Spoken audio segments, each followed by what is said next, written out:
Bem-vindos ao podcast do conhecimento. Hoje a gente vai mergulhar num tema que parece universalmente bom, mas que esconde uma armadilha bem perigosa: a empatia. Estamos com material de um livro chamado Empatia Funcional, de Newton Nascimento, e a premissa dele é, um verdadeiro soco no estômago do senso comum. Ele basicamente argumenta que o nosso jeito padrão de praticar empatia, sabe? Aquela coisa de sentir a dor do outro pode ser o caminho mais rápido para o esgotamento. É bem por aí. A provocação do livro é fascinante. Ele nos faz pensar, e se o nosso impulso de ajudar, quando é mal gerenciado, for a principal causa do nosso próprio sofrimento? A nossa missão aqui é desempacotar esse paradoxo. Por que a compaixão pode esgotar? E o que essa tal de empatia funcional propõe como uma alternativa que não nos obriga a escolher entre a nossa sanidade e o cuidado com as outras pessoas?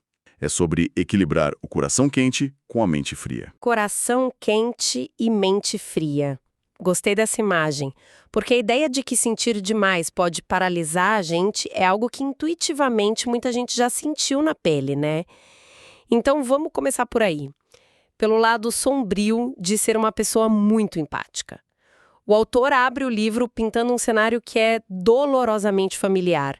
Ele fala de professores, médicos, líderes, pais e até daquela pessoa no grupo de amigos que todo mundo procura para desabafar. O ponto em comum entre todos eles, um índice altíssimo de burnout, de esgotamento. E a causa que ele aponta é essa prática quase ingênua de empatia. Exato. O termo que o livro usa e que a psicologia estuda é contágio emocional. É quase como pegar um resfriado só que de sentimentos. Nossa! Quando a gente se conecta com alguém que está sofrendo e simplesmente absorve aquela angústia sem nenhum filtro, o nosso sistema nervoso não sabe a diferença. Ele dispara os mesmos alarmes de estresse. O mesmo cortisol. O mesmo cortisol. Como se a ameaça fosse nossa. E isso, dia após dia, repetidamente, frita o sistema de qualquer um. Frita o sistema. É a definição perfeita. O psicólogo Charles Figley batizou isso de fadiga por compaixão. E é importante frisar o que o livro destaca. Isso não é uma falha de caráter. Não é falta de força. É uma exaustão neurobiológica. Seu cérebro e seu corpo chegam num limite físico. É como um músculo que, de tanto ser usado do jeito errado, entra em espasmo e para de funcionar. Exatamente. O que leva a uma ironia bem cruel, né? Quanto mais a gente se esforça para sentir a dor do outro, menos capazes a gente fica de fato fazer alguma coisa. A imagem que me vem é a de duas pessoas se afogando juntas. Uma tenta salvar a outra e, no fim, as duas vão para o fundo. Isso cria um ciclo vicioso de culpa, porque você se sente mal por não conseguir ajudar, e de paralisia, porque está exausto demais para sequer tentar. Certo. É justamente para quebrar esse ciclo que o autor propõe uma nova alfabetização emocional. Ele diz que a gente precisa parar de tratar a empatia como uma coisa só, um sentimento único, e começar a entender as diferentes modalidades dela. Ok. Essa ideia de que existem tipos de empatia já muda o jogo, porque se são tipos diferentes, talvez a gente possa aprender a usar o tipo certo para cada situação, né? Qual é o primeiro? O primeiro é a empatia racional, também chamada de cognitiva. Pense nela como a parte, detetive da empatia. É a capacidade puramente intelectual de entender o que a outra pessoa está pensando e sentindo, de mapear o modelo mental dela sem necessariamente sentir a emoção na pele. Uhum. É uma função do nosso córtex pré-frontal, a parte mais analítica do cérebro. É a ferramenta de um bom negociador, de um terapeuta, de um líder estratégico. Peraí, mas isso me soa um pouco calculista, quase frio. Se você só entende a dor do outro sem sentir nada, não corre o risco de virar um robô, ou pior, um manipulador? Esse é o ponto-chave. E o grande risco que o autor aponta. A empatia cognitiva sozinha é uma ferramenta neutra. Nas mãos certas, ela permite que um médico dê um diagnóstico difícil com clareza e cuidado. Nas mãos erradas, o livro dá o exemplo extremo do psicopata clínico. Nossa. Ele pode ter uma empatia cognitiva altíssima. Ele entende perfeitamente suas vulnerabilidades, seus medos, E é por isso que ele consegue manipular com tanta eficácia. Falta a ele o componente afetivo. O que nos leva ao segundo tipo, que é o que a maioria de nós chama só de empatia, né? Precisamente, a empatia emocional ou afetiva. Essa é a experiência visceral de sentir com o outro. É quando você vê alguém bocejar e boceja junto. Ou quando chora num filme. Exato. A base para isso são os famosos neurônios espelho. Ah, os neurônios espelho, sempre ouço falar deles. Eles são fascinantes. São as mesmas células cerebrais que disparam tanto quando você faz uma ação, quanto quando você vê outra pessoa fazendo a mesma ação. São eles que nos fazem pegar a alegria, o pânico ou a tristeza de outra pessoa.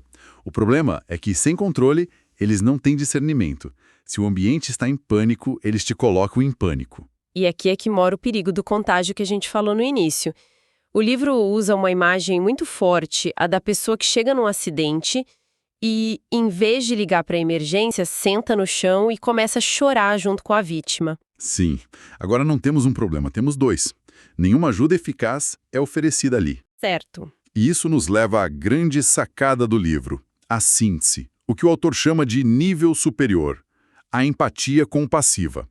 Ela não é nem puramente racional, nem puramente emocional. É uma integração inteligente das duas. Começa com a clareza da empatia racional para entender a situação, permite-se sentir um toque da emocional para criar conexão, mas, e aqui está o pulo do gato, ela canaliza essa energia não para angústia, mas para um desejo ativo de ajudar. A pergunta muda. Muda de como posso sentir sua dor para o que eu posso fazer para aliviar seu sofrimento. E o mais incrível é que a neurociência parece validar totalmente essa distinção.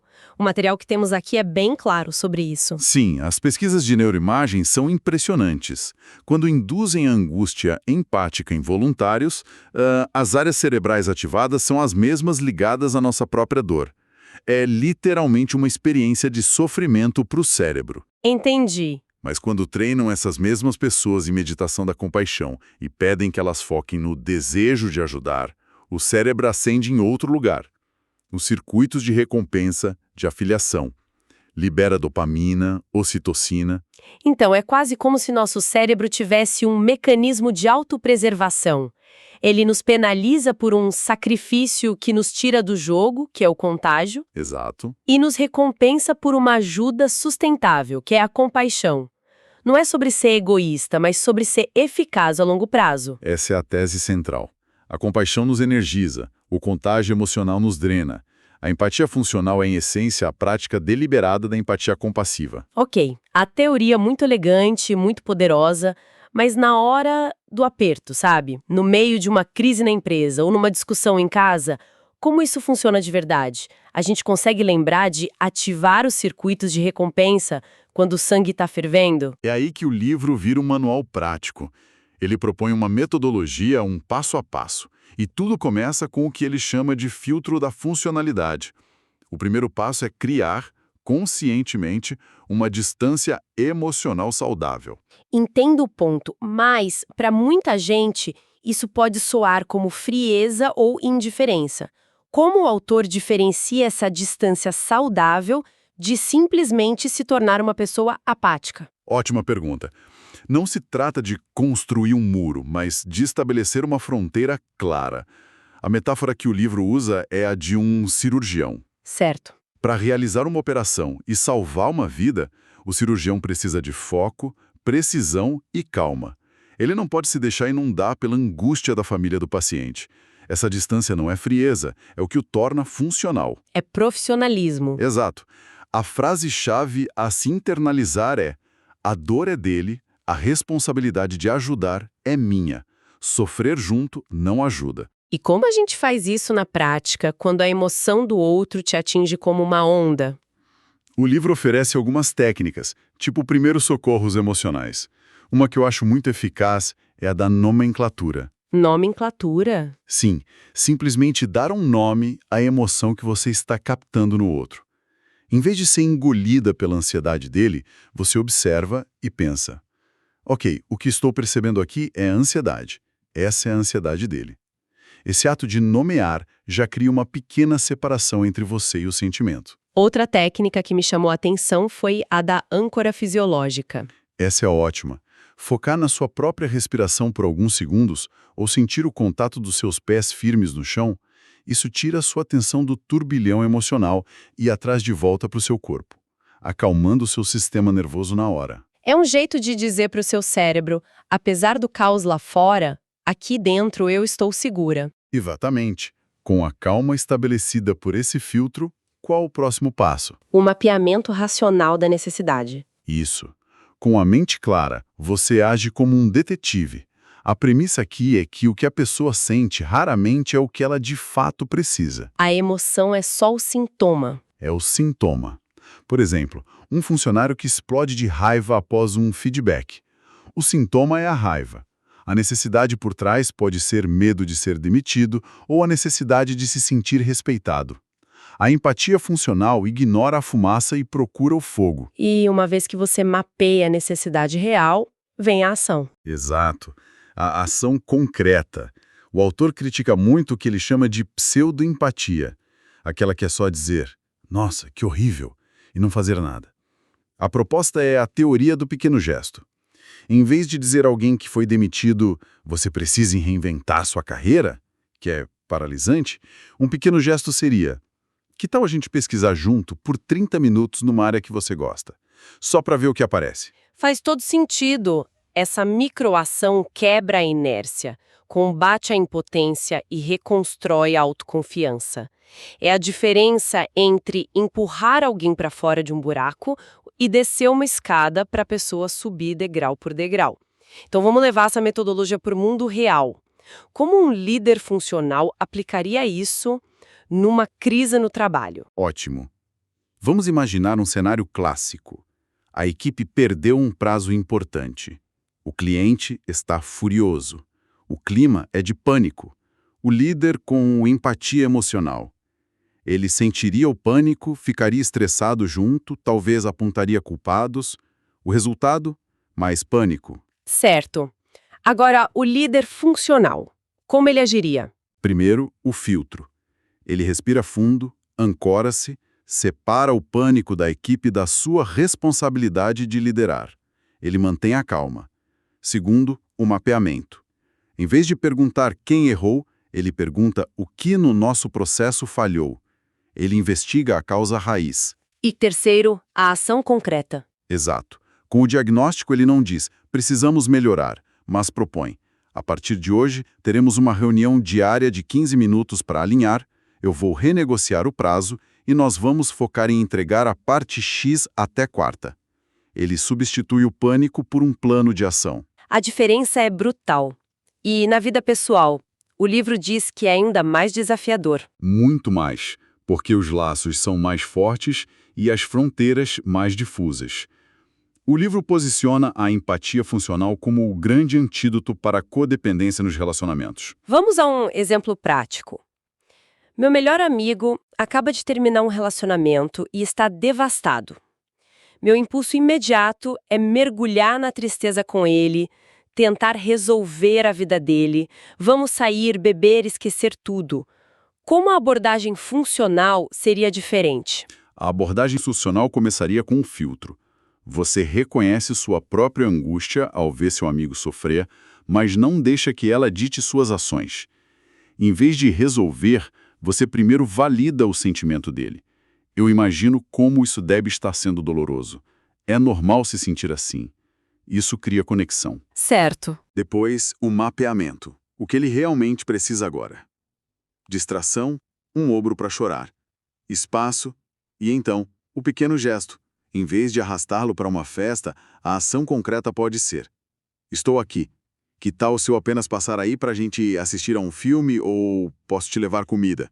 É a diferença crucial que o livro aponta entre resgatar e apoiar. Exatamente. Resgatar é tratar o outro como vítima, apoiar é confiar na força dele e oferecer as ferramentas para que ele mesmo encontre a saída. Isso é muito profundo. É sobre estabelecer limites não como rejeição, mas como um ato de amor e de sustentabilidade para o relacionamento. É dizer, eu me importo tanto que preciso proteger minha energia para continuar sendo um apoio funcional amanhã. Perfeito. É a máscara de oxigênio no avião. Coloque a sua primeiro para depois poder ajudar. A empatia funcional é a sua máscara de oxigênio emocional. Então, fazendo um balanço de tudo, fica claro que a empatia não é essa virtude simples que a gente imagina. A forma como a praticamos por padrão, a empatia puramente emocional pode ser uma armadilha. E a empatia funcional, que o livro propõe, é um modelo de maturidade emocional. Um processo de 3 etapas. Primeiro, usar um filtro para manter a calma. Segundo, usar a razão para entender a necessidade real. E, o mais importante, transformar a compaixão em pequenas ações concretas que devolvem o poder ao outro. Perfeito. É uma mudança de paradigma, de sentir pelo outro para agir com o outro. E essa análise toda nos leva a uma reflexão final, que o próprio material sugere ao falar da aplicação na família. O autor fala sobre criar filhos funcionalmente empáticos, ensinando desde cedo a nomear emoções, a se acalmar e a pensar em pequenas ações para ajudar um amigo, em vez de só chorar junto. O que nos deixa com uma questão que vai além do livro. Exatamente.